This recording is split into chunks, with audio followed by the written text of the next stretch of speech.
Então vamos lá, gente. Mais uma informação para vocês. Agora vamos falar a respeito da inflamação. No hipotireoidismo, né, a inflamação está presente em várias condições autoimunes. A própria reação autoimune é considerada como uma reação inflamatória. Existem vários agentes na inflamação no nosso corpo, que incluem infecções, intolerâncias alimentares, traumas, desequilíbrios da flora bacteriana intestinal e principalmente o efeito pró-inflamatório do desequilíbrio que ocorre entre o ômega 3 e o ômega 6, que nós temos que ter eles equilibrados, né, no nosso corpo. O ômega 3 tem uma propriedade de reduzir os padrões inflamatórios, enquanto que o ômega 6 aumenta os processos inflamatórios. As dietas atualmente, com excesso do consumo do ômega 6, são causas desse aumento indiscriminado de inflamações que a gente tem. As fontes de ômega 6 são principalmente produzidas pelo consumo de óleos vegetais, canola, milho, soja, amendoim, girassol, cártamo, algodão, semente de uva, margarinas em geral, gordura vegetal hidrogenada, que hoje ela aparece escondida numa série de alimentos, principalmente alimentos crocantes, como bolachas, biscoitos, alguns tipos de pães. Precisamos ficar muito atentos. Algumas castanhas e sementes. Mas castanha e semente não é saudável? É até certo ponto e consumidas com moderação. Quando nós realizamos um exame da intolerância alimentar, que é um exame que a gente realiza para analisar 200 tipos de alimentos em média, a gente consegue saber qual é a sua intolerância a determinado alimento. Então, castanha é saudável? Não é para todos. E algumas pessoas que consomem num consumo mais alto podem ter problemas por causa do ômega 6. Molhos de salada, condimentos prontos, maionese, salgadinhos fritos, queijo artificial, né, que são aqueles queijos que vêm quadradinhos, aqueles queijos que vêm fatias que são altamente amarelos, tipo cheddar, por exemplo, cookies, bolachas, massas folhadas e todo produto feito com gordura vegetal hidrogenada ou um óleo hidrogenado. O que é hidrogenação do óleo? Aquele óleo que você compra no supermercado, que vem amarelinho, bonitinho, ele passou por um processo de hidrogenização parcial. A hidrogenização total, praticamente, é daquela gordura vegetal que é branca. Ela não é transparente, ela é totalmente espessa. Então, aquele óleo que você compra no supermercado, ele passou por um processo de hidrogenização parcial. Por quê? Para ele durar mais tempo na prateleira. Se você comprar um óleo prensado, um óleo que é cru, nós falamos, ele vai durar muito menos. Ele fica turvo e comercialmente ele não é tão legal. Quando você viaja ou vai para algum lugar que produz azeite, você vai ver que o azeite de primeira prensa, aquele a frio, ele é um azeite turvo, ele não é um azeite clarinho, amarelinho. Né? Geralmente aquele azeite que é muito amarelinho, muito clarinho, ele não é um azeite tão puro. A mesma coisa para os óleos vegetais. Se você pegar um óleo vegetal puro, puríssimo, ele vai ser turvo, ele não vai ser clarinho, amarelinho, mesmo que ele passe por um processo de filtração. Perigo das gorduras erradas, né? O óleo de canola, por exemplo, ele é derivado de uma planta que se chama couza. Foi descoberto no Canadá e para sua extração, né, é usado um solvente de petróleo, porque senão você não consegue fazer a extração. Os óleos vegetais, além desse tipo de composição alterada quimicamente, eles têm problemas com a manipulação genética e com agrotóxicos utilizados no cultivo das plantações. Exemplo, a questão da soja, que em alguns países nós sabemos que tem uma utilização de agrotóxicos bastante elevada. Existem vários apoiadores e criticadores em relação ao óleo de canola, mas ele ainda tem concentrações de ácido erúcico, que pode causar consequências desagradáveis ao nosso organismo. Então, assim, existem controvérsias em relação à questão do óleo, principalmente o óleo de canola, mas fica aqui algumas informações e cada um vai julgar o que é melhor para a sua saúde. O ômega. O ômega é o ideal, seria estarmos utilizando concentrações maiores de ômega 3 e não do ômega 6, como é o comum hoje em dia. Então, todo alimento processado, todo fast food, toda fritura, todos esses alimentos altamente cozidos, eles podem despertar o ômega 6 sim, ou na preparação ou no acréscimo de alguma substância. O ômega 3 existe primariamente nos peixes e no fígado desses peixes e, para quem é vegetariano, no óleo da linhaça.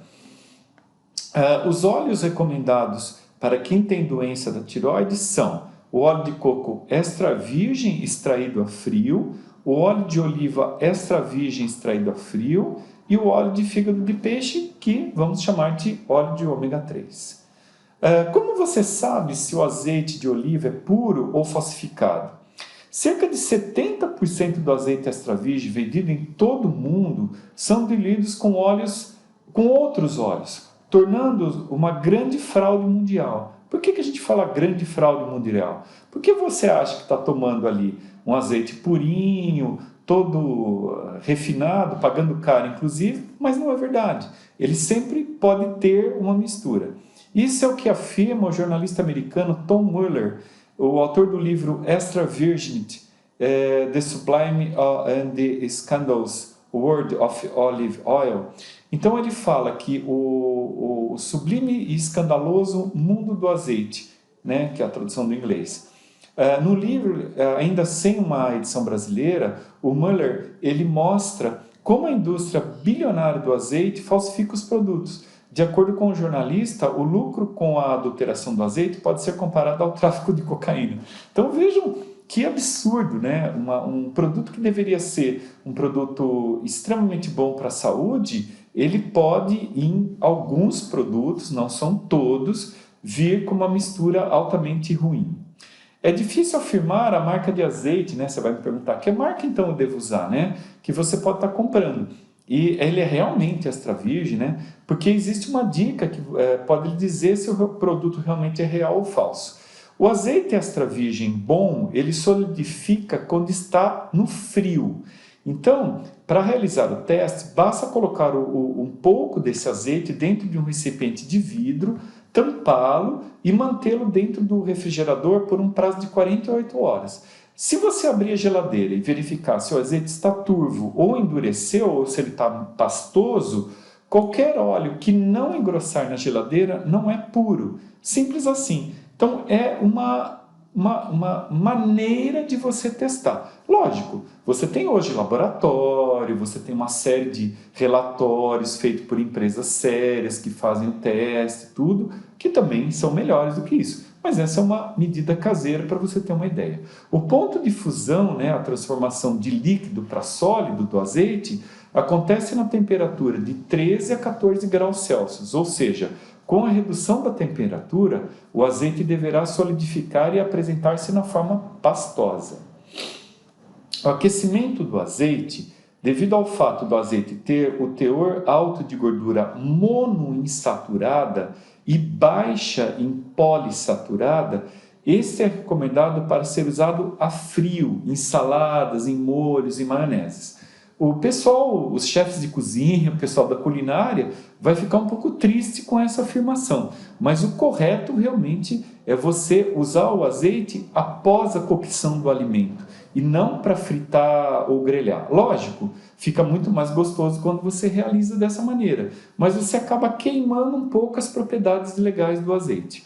Então, não é recomendado para frituras e aquecimento em geral, porque a gordura monoinsaturada ela se oxida em altas temperaturas e tira as boas propriedades do azeite. Então, o motivo pelo qual a gente gostaria que você usasse o azeite puro e a frio seria por esse motivo da conversão da gordura monoinsaturada que vai se oxidar. Vamos lá. O óleo de coco, né? O óleo de coco hoje muito falado, muito comentado, existem críticos e existem pessoas que defendem a questão do óleo de coco, mas o óleo de coco também sofre de adulterações. Basta ver a referência abaixo, né, feita pelo site do Proteste.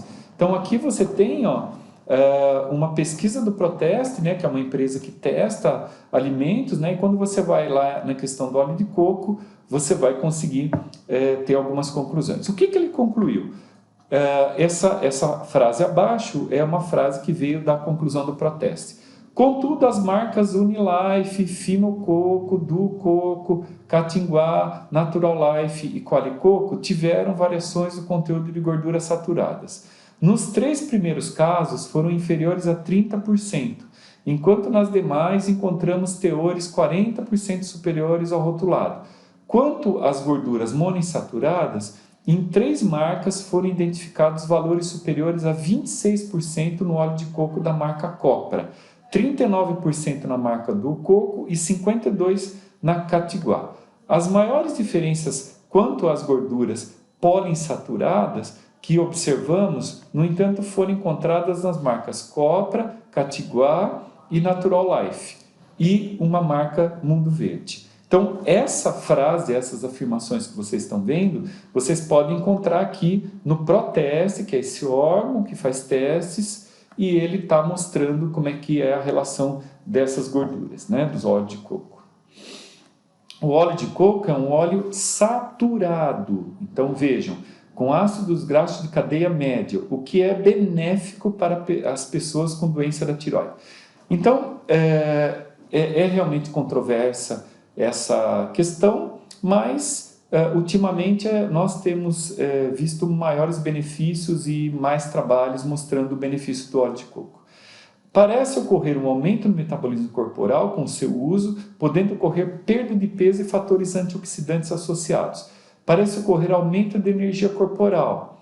E quando aquecido, não produz reações trans, ou seja, é diferente do azeite de oliva e dos óleos vegetais, o que torna ideal para pratos que necessitam de aquecimento de óleos. Existe um tipo de óleo de coco que ele é dessaborizado, então ele não vem com aquele gosto de coco, né, que você acaba tendo em todo alimento que você vai preparar, principalmente alimentos salgados. Mas para quem gosta do gostinho de coco, eu vejo uma boa opção. Vamos lá, o óleo de coco ele tem um efeito antiviral, antifúngico, que ele tem a monolaurina, né? O antibacteriano e esse efeito está atribuído aí à monolaurina, que é muito abundante no produto, né? Marcadores inflamatórios. Então a gente utiliza na prática 2 marcadores que nos dão uma ideia se está ocorrendo um processo inflamatório no corpo. Principalmente, a gente usa o PCR ultrassensível, a proteína C reativa, né? E a homocisteína. Ambos devem ser dosados no nosso sangue. Então, obrigado, gente. Espero que tenham aproveitado as informações e vamos em frente.